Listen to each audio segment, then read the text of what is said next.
Welcome to AI World TV, your go-to destination for everything artificial intelligence.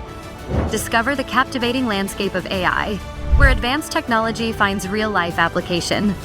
Subscribe to AI World TV for webzine articles, reports, podcasts, videos, live events, and latest trends. Hear from top industry leaders and discover how AI is transforming industries and our daily lives.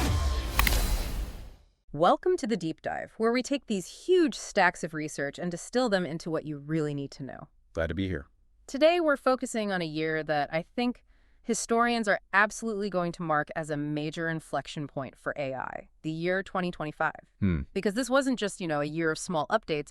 This was the moment AI moved from being like a cool demo to deep real-world integration. That is a perfect way to frame it. I mean, if you look at our source material today, the AI World Annual Report 2025, it's clear the shift was transformative. Right. It wasn't just about things getting faster. It was a qualitative leap. We're talking fundamental breakthroughs, truly autonomous systems, and frankly, a level of investment that just reshaped the entire tech landscape. So our mission today is to cut through all that noise. Yeah. We're going to zero in on three core areas. First, the tech itself, specifically how LLMs got a massive upgrade and became what everyone's calling agentic AI. The brain upgrade, I like that. Then we'll look at how governments around the world, scramble to regulate this incredible speed. Moving from suggestions to actual laws. Exactly. And finally, we have to talk about the money, this colossal battle between the necessary infrastructure investments and those rising concerns about a market bubble. It's that classic tension, isn't it? Radical innovation pushing up against governance with finance, just trying to figure out what's real and what's hype. Okay, let's unpack this. Yeah. Let's start with how the core technology actually evolved, because it wasn't about bigger engines anymore. It was about building smarter drivers. The agentic revolution. That's it. Exactly. The report shows this real maturity in the AI landscape. The whole race for just parameter count, who can build the biggest possible brain, that's fundamentally slowed down. So what's the new focus? It's all about efficiency, specialization, and this core concept of agentic AI. Okay, that's a term that gets thrown around a lot. So for those of us who have maybe used a chatbot to, write an email, what does agentic AI do that's so different? The difference is, well, it's agency. A standard LLM is a fantastic answer engine. Right. You give it a prompt, it gives you a result. Right. Agentic AI is an autonomous, multi-step decision-making system. It can plan, it can interact with external tools. Like browsing the web or using other software. Exactly.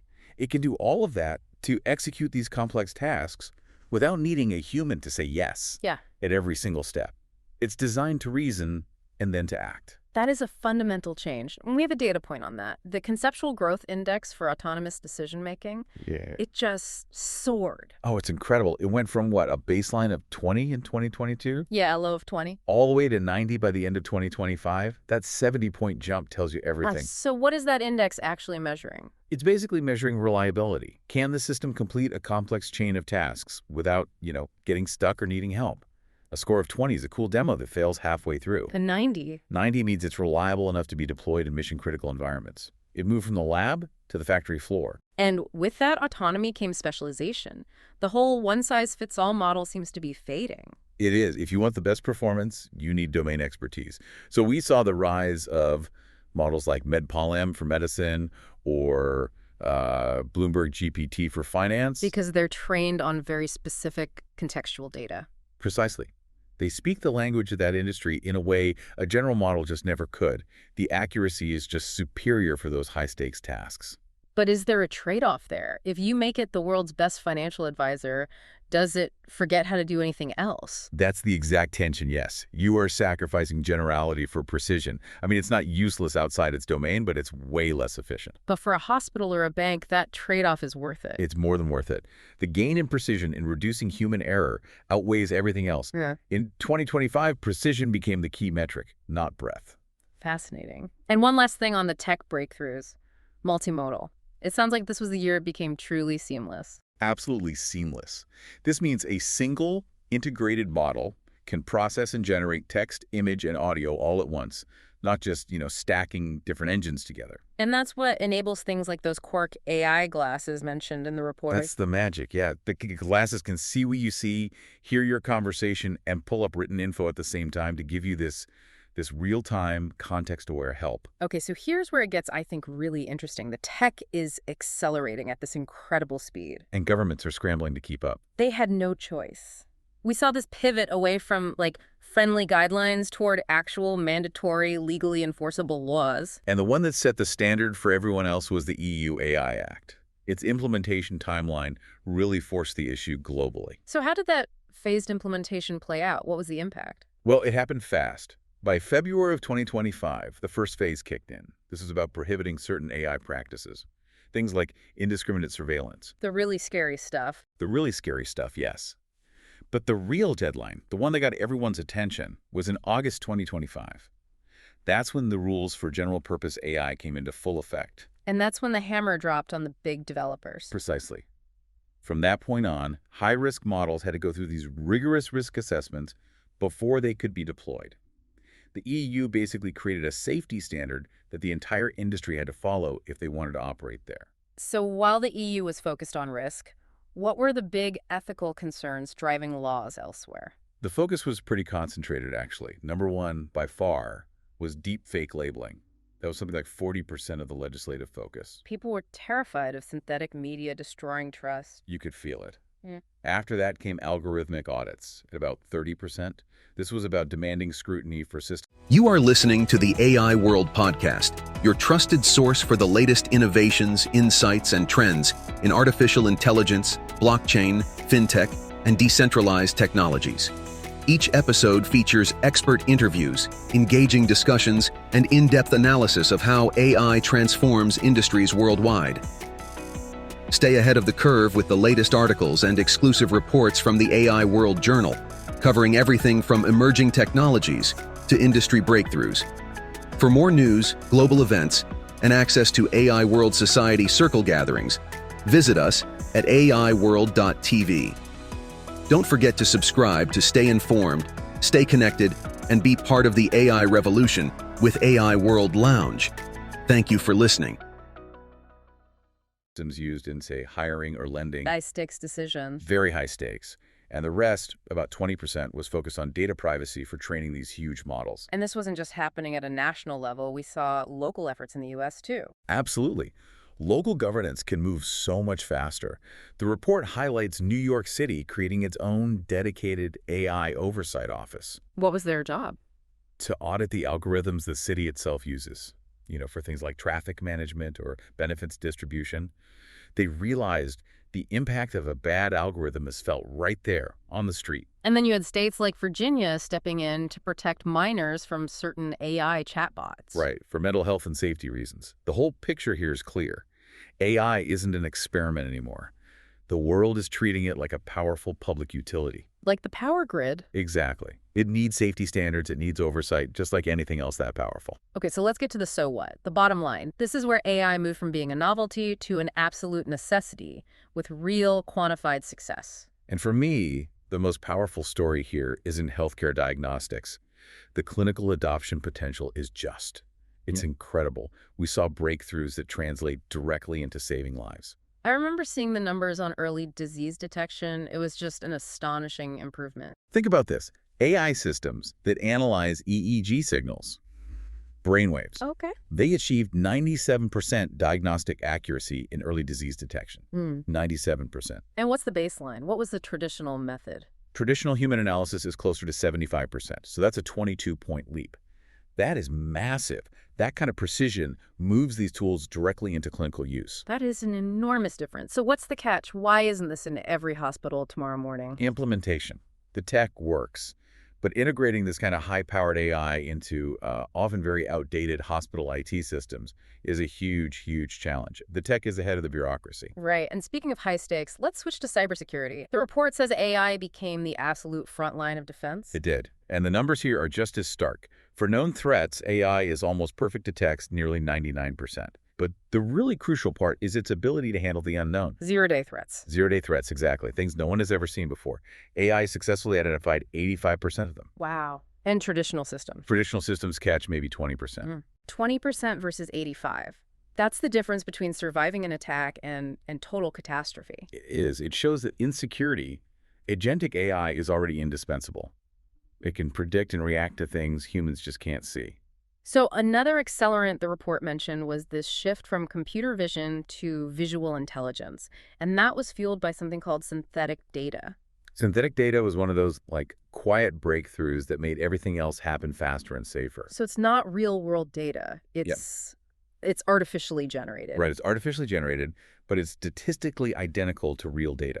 Think about training a self-driving car. Okay. Instead of needing millions of hours of real footage with all the privacy issues and risks, you just create a hyper-realistic simulation, a perfect video game world. And so the AI learns in the game. It learns in the game, it drastically cuts training costs, it solves the privacy problem, and most importantly, you can expose the AI to rare, catastrophic events over and over until it learns perfectly. That makes a lot of sense. But all of this complexity, this precision, it requires immense hardware underneath it all. Which brings us to the infrastructure race. Yes. Because these 97% accurate models need massive data throughput that old copper wires just can't handle. And the big move here, the one that really signaled the future, was that Marvell Technology acquisition of Celestial AI. The defining move of the year, I'd say. So tell us about that deal. What was the price tag? It was about $3.25 billion US in cash and stock. And this wasn't just a simple talent grab. This was a fundamental technology shift. So why does swapping copper for light for optical connections matter so much? It's just basic physics. Running electricity through copper at high speeds creates a ton of heat, and you lose the signal over distance. Right. Light pulses traveling through fiber optics are faster, they create almost no heat, and there's minimal latency loss. So you get lower latency, much higher bandwidth. And it's more energy efficient. Way more energy efficient. That acquisition was the signal that 2026 is going to be the year of the big infrastructure build-out. So, okay, we have this undeniable tech progress. The infrastructure is being built. But the report also raises this huge red flag, a warning about a potential bubble. This is maybe the most important caveat in the entire report because, yes, the tech is real, but the prices being paid for the stocks might not be. The valuations are starting to look very bubble-like. And what's the specific mechanism driving that concern? It's not just hype, is it? It's more structural than that. The sources point to this phenomenon of circular deals. Circular deals. Okay, explain that. Okay, so imagine AI company A needs billions in new chips. Yeah. So it invests heavily in chipmaker B to basically pre-order capacity. Got it. Chipmaker B, now flush with cash from company A, supplies the hardware back to A. So the demand looks huge, but it's not entirely organic. They're essentially buying their own demand through financing. Exactly. It creates this artificially inflated demand cycle. The transactions are real, but they're fueled by these internal investments that are designed to justify these sky-high valuations. Which means a lot of these AI native firms are valued way beyond what they actually earn. Absolutely. So the pressure for 2026 is immense.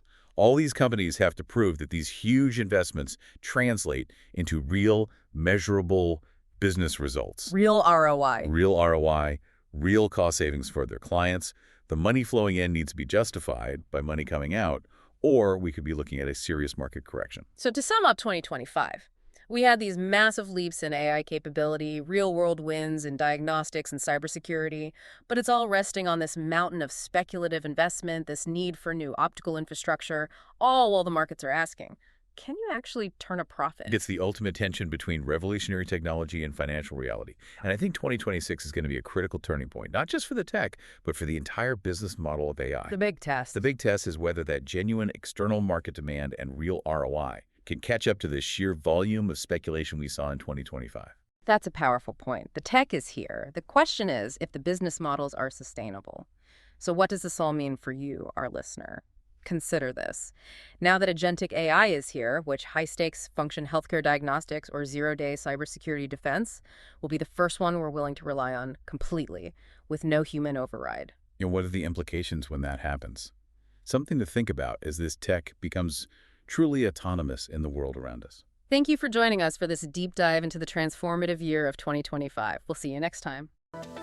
The future of artificial intelligence is unfolding, and it's happening at AI World Week, the flagship global event for innovation, collaboration, and transformation. This flagship global AI event is designed to connect visionary leaders, trailblazing entrepreneurs, and influential thinkers to explore the endless possibilities of AI. Experience groundbreaking technology that redefines industries and inspires progress. Join thought-provoking discussions on ethical AI, digital equity, and the transformative role of technology in our world. Build meaningful connections that catalyze innovation and drive impact. AI World Week is powered by AI World Society, a global movement dedicated to advancing AI responsibly and ensuring it serves humanity. Together, we're shaping a smarter, more inclusive, and equitable future. Continue your journey beyond the event with the AI World Journal, offering expert insights, in-depth analysis, and the latest trends shaping the AI landscape. This is your opportunity to lead, to innovate, and to transform the world with AI. AI World Week. We invite you to join us and embrace the AI revolution.